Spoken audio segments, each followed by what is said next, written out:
Mga lalaking dumaan na sa buhay ni Andrea Brillantes, ating kilalanin, Rixie Rivero. Naging hottest issue nga ang relasyong Andrea Brillantes at Rixie Rivero na talagang inulan din ng mga negatibong komento dahil nga sa kilala na talaga sa pagiging babaero nga daw itong si Rixie at kung bakit nga ba pinatulan pa ito ni Andrea Brillantes. Naging usap-usapan nga din ang naging matinding hiwalayan ng dalawa na umabot nga sa pagbabatuhan nga nila ng mga negatibong katangian nila sa isa't isa.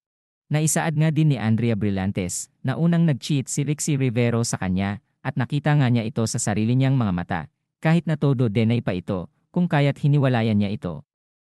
Seth Fedelin, si Seth Fedelin na ngayon ay kasalukuyang nanliligaw kay Francine Diaz, ay naging boyfriend nga din ni Andrea Brillantes, at inamin nga ito ni Andrea sa isang interview. Pumatok nga din ang kanilang tambalan na sa pag-aakala ng mga tao ay talagang magtatagal sila as love team, ngunit sa ngayon ay binuwag nga sila at naipartner si Seth kay Francine. Umamin naman si Andrea na maliit na panahon lang din naman ang kanilang naging relasyon. At parang nadala lang din sa mga kantiyaw ng mga tao para sa kanila dahil nga sa sumikat ang kanilang tambalan, ngunit ang kanilang relasyon ay hindi din naman nagtagal. Daniel Padilla, napapabalita nga na nagkaroon ng relasyon sina Daniel Padilla at Andrea Brillantes na ginawa nga nilang sikreto sa mga tao. At ito din ang naging malaking faktor ng hiwalayan nila Catherine Bernardo at Daniel Padilla dahil nga din sa pagkakalink ni Andrea kay Daniel na hindi naman pinabulaanan ni Andrea.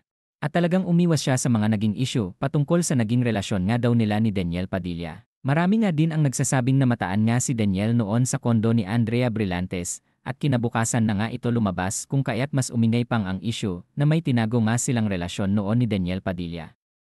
Kyle Echari, sa kasalukuyan ay magka-love team sina Kyle Echari at Andrea Brillantes at sa kanilang mga appearances ngayon sa kanilang mga social media accounts ay napaghahalatang may relasyon ang dalawa dahil nga sa sobrang sweetness ng dalawa na talagang inaakala ng maraming may something sa dalawa ngunit hindi pa lang umaamin sa kanilang relasyon. Ngayon kasi ay may niluluto na namang serye para sa dalawa at magsasama ulit sila ni Andrea kung kaya't mas umiingay ang kanilang tambalan ngayon at talagang mas naging malinaw ngayon sa mga tao ang kanilang lihim na relasyon, ngunit suportado naman sila ng kanilang mga fans.